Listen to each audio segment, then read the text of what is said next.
Reaction lang natin mga bossing yung... Oy, thank you very much kay Bisdak NZ.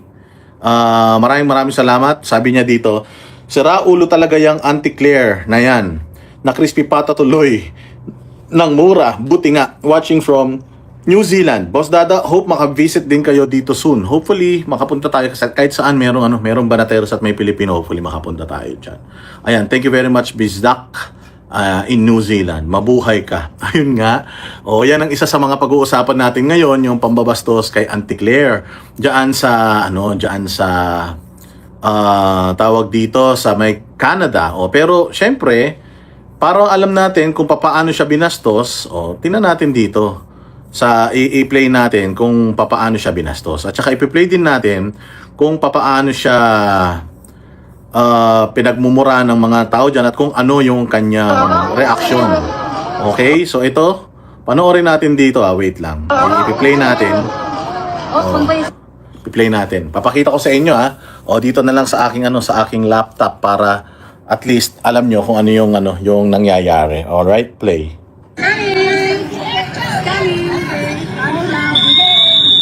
Nagnanakaw! Parating ka!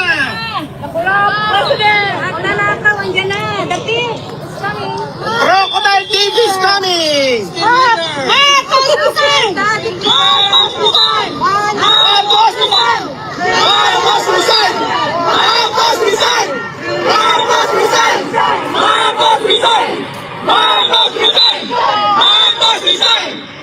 Nakita nyo naman, hindi ba? Mga kababayan natin diyan sa Canada, pumunta sila diyan. Nung nakaraan, nagpunta sila sa Japan, ganun din ang ginawa sa kanila dun sa Japan. Alam nyo naman, nire-respeto ng Japan yung karapatang pantao, lalong-lalo na sa yung karapatan sa malayang pagpapahayag. Kaya, ayan, nakita nyo kung anong ginawa kay Bongbong doon. Sinigaw-sigawan din ng mga Pilipino. Akala ko ba, maganda ekonomiya? Akala ko ba, masaya ang mga Pilipino? Akala ko ba, tuwan-tuwa ang mga tao kay Bongbong Marcos? At saka akala ko ba, wala nang mga DDS. Sabi ninyo, wala nang DDS. Sabi ninyo, wala nang mga supporter yan si Inday Sara. Matatalo na yan si Inday Sara. Bakit ganun? Bakit kahit saan kayo magpunta, may mga taong nag-heckle sa inyo? Kasi si Pangulong Duterte, noong siya ay presidente, hindi man siya masyadong namasyal. Pero may mga bansa na nag-invite sa kanya. And majority ng mga bansa na nag-invite sa kanya, pag minute niya yung mga Filipino communities doon, nag-iiyakan pa yung mga Filipino communities. Diyan sa South Korea, nag-iiyakan pa yung mga yung mga Pinoy diyan. Diyan sa Japan, pag nagpupunta siya ng Middle East, nag-iiyakan pa yung mga tao. At talagang tinatangkilik siya ng mga tao. May mga nagrarally-rally na ganyan, sumisigaw-sigaw, pero mangilan-ngilan na mga makakaliwa lang. Siyempre, alam nyo naman, yung mga makakaliwa, kalaban ni Pangulong Duterte yan. Kaya, kahit naman saan sa buong mundo, mayroong mga komunista Kaya, may mga nagrarally-rally. Pero majority ng mga Pilipino, lalong-lalo na yung mga migrant workers sa bansa na pinupuntahan ni Pangulong Duterte, sineselebrate siya. At ang dami pa nga, nag-aagawan pa nga yung mga bansa noon na mag-invite kay Pangulong Duterte. In-invite si Pangulong Duterte ni Donald Trump, hindi nga siya nagpunta. Si Donald Trump ang nagpunta sa Pilipinas, hindi ba? Samantalang tayo, nagmamakaawa tayo na yung presidente natin ngayon, presidenteng sabi ni Amy Marcos, si adik, nagmamakaawa, pumunta dyan sa ibang bansa para humingi lang ng time sa mga world leaders, pero hindi, di ba? Ito naman Canada, alam naman natin itong Canada, medyo na rin to, medyo hindi rin maganda ang tinatakbo ng politika diyan sa Canada, di ba? May sanction, away yan sila ng Amerika. So kailangan nila as much ally as they can get. Kaya siguro iniimbita dito si Bongbong Marcos nakita naman natin, sobrang sobrang corny pa nga nung imbitasyon sa kanya. Mantakin mo, presidente ka, paglalakarin ka. Hindi ba? Pinaglakad siya mula sa isang building going to another building, tapos ganun lang yung security na pinrovide sa kanya, mga nakabisikleta. Hindi ba? Samantalang kung si Chinese President Xi Jinping yan yung magpupunta diyan, sigurado ako baka lintik ang security na ibibigay nila. Kung si Vladimir Putin yung diyan, baka hindi paglakarin yan, gagawin nilang lahat ng paraan para makapunta yan from one place to another Kasi sobrang delikado talaga para sa isang world leader yung paglalakarin mo lang sa kalsada. Pero walang kakwenta-kwentang tao talaga itong si Bongbong Marcos, ang trato ng mga Canadian sa kanya. Kaya pinaglakad siya doon. Feeling ko nga, sinadya talaga nila na paglakarin si BBM doon eh. Kasi ang daming mga Pilipino na nandoon sa labas, nag-aantay sa kanya at pagmumurahin siya. Kasi kung ikaw ba naman, di ba? Ikaw, leader ka. Ako, presidente ko. Alam ko naman na maraming tao sa labas na nag-aabang at alam mo naman na karamihan ng mga tao sa labas na nag-aabang may mga placard na pinagre-resign ka. Tapos papabayaan kita na maglakad doon. 'Di ba? Papabayaan kita na mag-video doon. Syempre ako hindi ako papayag kung ako ang kung ako ang presidente, hindi ako papayag na ka doon, maglakad-lakad ka doon. Gagawin ko, i-secure talaga kita kasi napakadelikado kung dito ka madisgrasya. Pero feeling ko, yung Canada, ang ginawa, sige, paglakarin mo yung ulol na yan para mamura siya ng mga mamamayan niya. O hindi ba? So paglakad nyo doon nung papunta yata sila sa Jollibee noon, umuulan pa, may payong, minumura-mura siya ng taong bayan, shame on you, kurakot ka, magnanakaw, patawa-tawa lang siya, hindi ba? Tapos si Claire Castro, ganun din nangyari, pero panoorin nyo pa to. Marcos resign!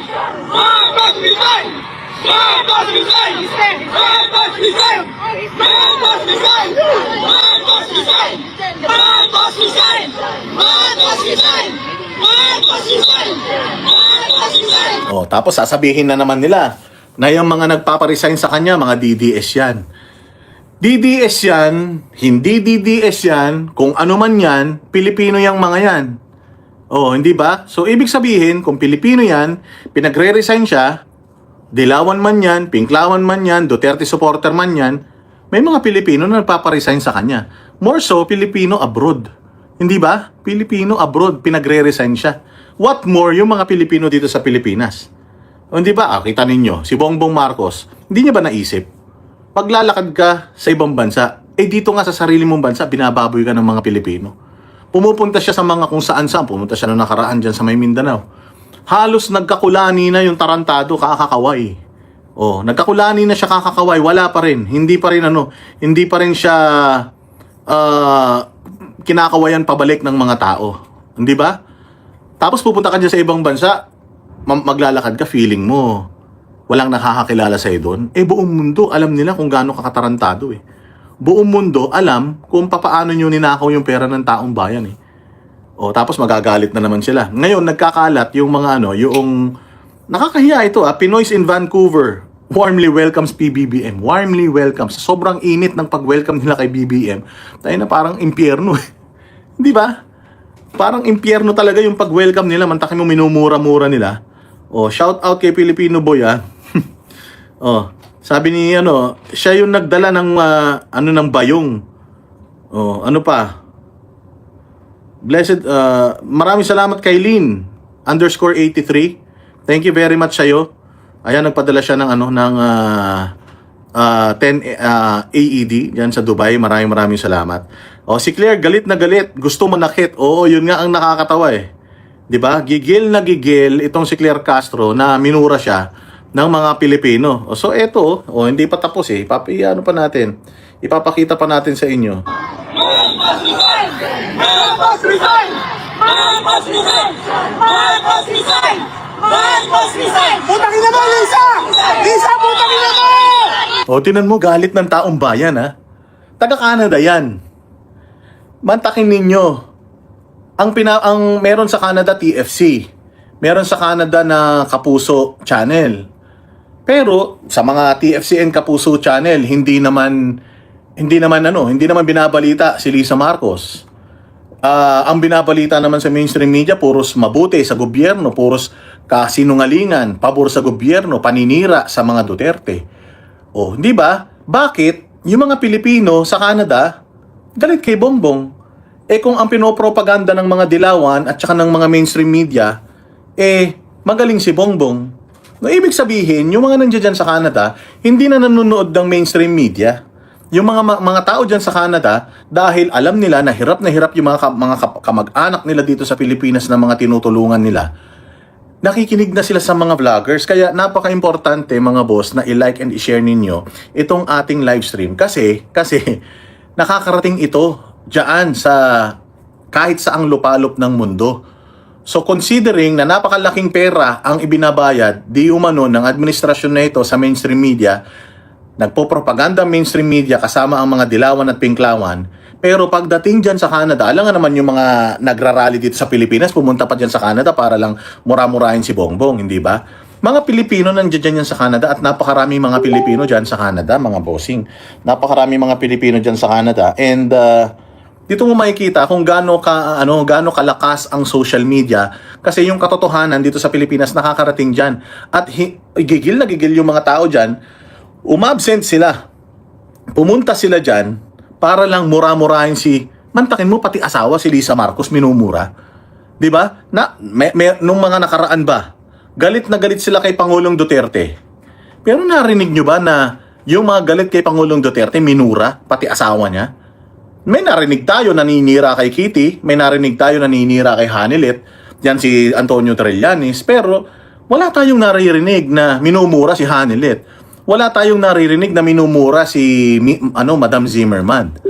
Pero ito, ang matindi, mga bossing, minumura asawa. Sa sobrang galit kay Bongbong, pati sa asawa, galit na ang tao, pati sa mga anak, galit na yung tao. Yung mga anak, wala namang ginagawa, nakatulala lang yung mga anak. Pero, minumura nitong mga Pilipino. Ganun nakagalit ang mga Pilipino. And this is what negative 15 looks like. Hindi lang dito sa Pilipinas, pati sa ibang bansa. And ito yung mga Pilipino na yan dyan sa Canada, may mga kaibigan niya ng mga Canadian, may mga kaibigan niya ng mga ibang lahi. At syempre, magkukumparahan yan ng mga bansa nila. Anong ipagmamalaki ng isang Pilipino sa bansa niyang Pilipinas kung meron siyang kaibigan na Pranses, may kaibigan siya na Chinese, may kaibigan siya na Korean? Ano pagmamalaki ng Korean, ng Chinese, ng Russian, ng French, yung kanilang bansa at yung kanilang leader? Paano may pagmamalaki si Bongbong kung mismong kapatid ang nagsasabi, adik? O hindi ba? Magnanakaw ang tatay, magnanakaw ang nanay, tapos pagdating sa posisyon, tinulungan na ng mga Duterte, tinraidor pa yung mga Duterte. Sabi ko nga, pinakyaw niya lahat sinungaling, magnanakaw, adik, sabi nung kapatid, tapos wala pang utang na loob. Di ba? Yung tao nagpanalo sa kanya, yung pamilya nung nagpanalo sa kanya, nagbalik sa kanila sa posisyon, ipinatapon pa sa ibang bansa. At lahat ng yan nag-accumulate. At gigil na gigil yung mga Pilipino. Imagine, umabsent sila. Umabsent sila mga bossing para lang mura-murahin. Hindi lang si Bongbong, pati asawa. Ganun kagalit yung mga Pilipino sa kanila. Lisa, putangin na mo! Putangin na Marcos! Marcos, putangin na ka! Putangin na mo, Marcos! Marcos, pakamatay ka na! Muntakin mo, ang sigaw ng mga tao, Marcos, magpakamatay ka na. Di ba? Yun ang sigaw ng tao Ito, magbasa muna tayo ng comment. Maraming salamat GSIL Pau. Salamat sa iyong sa iyong pakulay. God bless you. Ayan sabi dito, hayop na gobyerno, isa ako sa naghihirap dito sa abroad.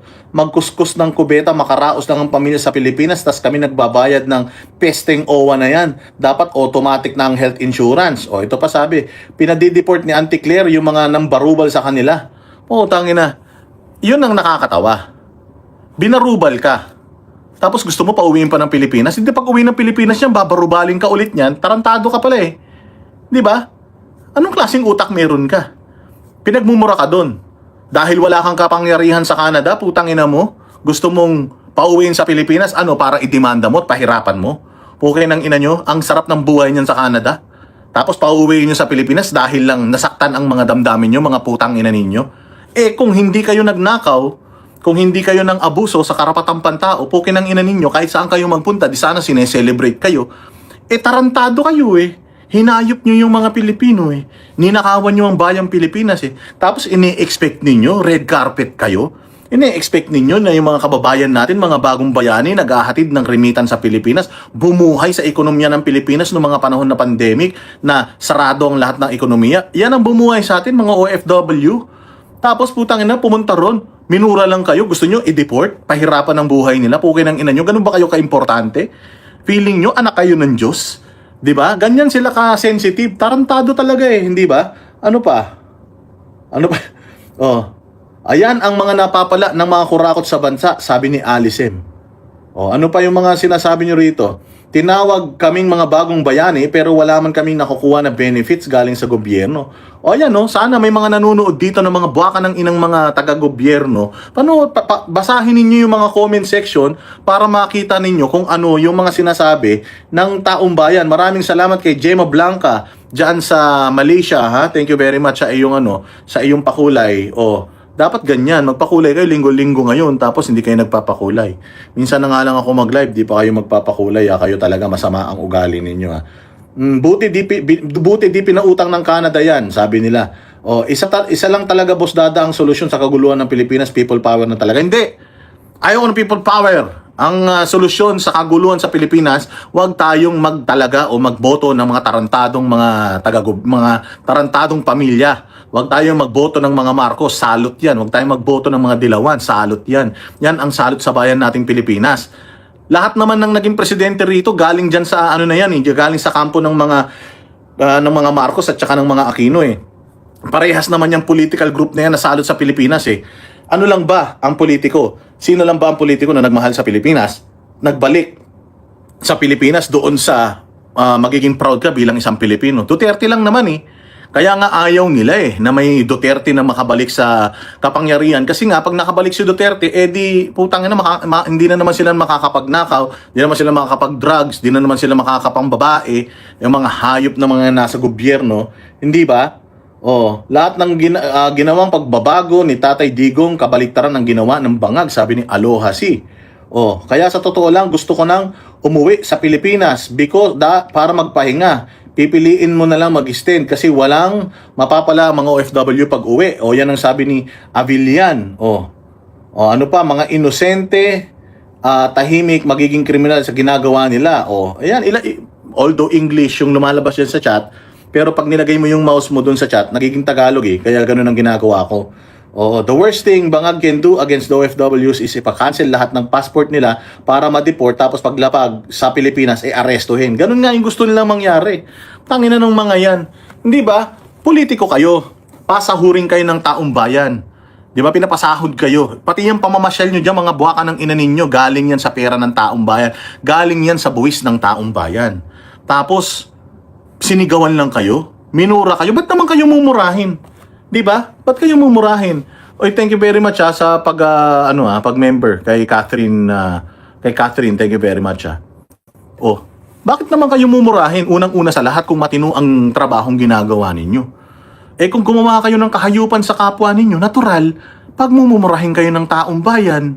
Di ba? So, ganun kayo kaabusado ang gusto ninyo. Ipakulong etong mga naghehekel sa inyo.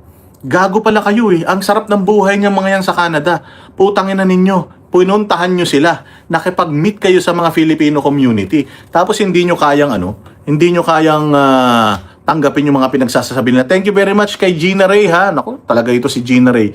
Si Gina Ray na lang yata ang nagmamahal kay Boss Dada. Maraming salamat sa iyo. At saka dito kay Excapedis. Excapedis, maraming salamat sa inyo dyan sa Europe ha. Mabuhay kayo, God bless you. Napakataba ng inyong mga puso. Sana ay mas dumami pa yung mga katulad nyo dito sa ating channel. Kami ang boses ng masa, hindi natatakot. Katotohanan lang, di kami nalulunod.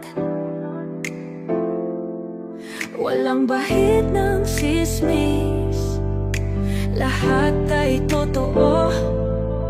Kahit sino ka pa, pag mali ka babanatan ka.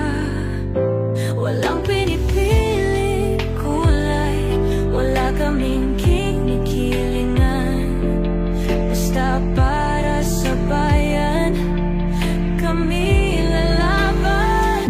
Pagtama palapakan, pag mali banatan. Di matitinag, di matatakot, para sa bayan tuloy ang sigaw. Sa harap ng kamera, walang halong takot.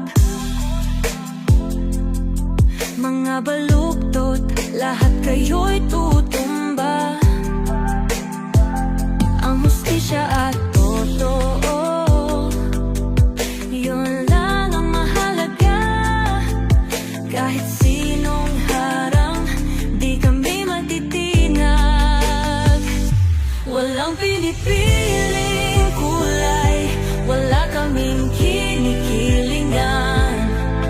basta para sa bayan.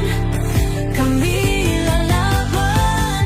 Pag tama palakpakan, pag mali banatan. Di matitinag, di matatakot, para sa bayan tuloy ang sigaw. Kung nasa tama ka, ikaw ay aming kasama. Pero pag mali ka, handa ka na bang mabasag? Banateros kami, walang inuunan. Dahil bayan muna, bago ang sarili.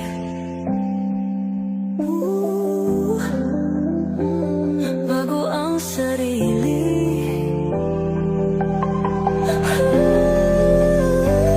Pag tama palakpakan, pag mali banatan. Banateros ang sigaw, katotohanan ang laban.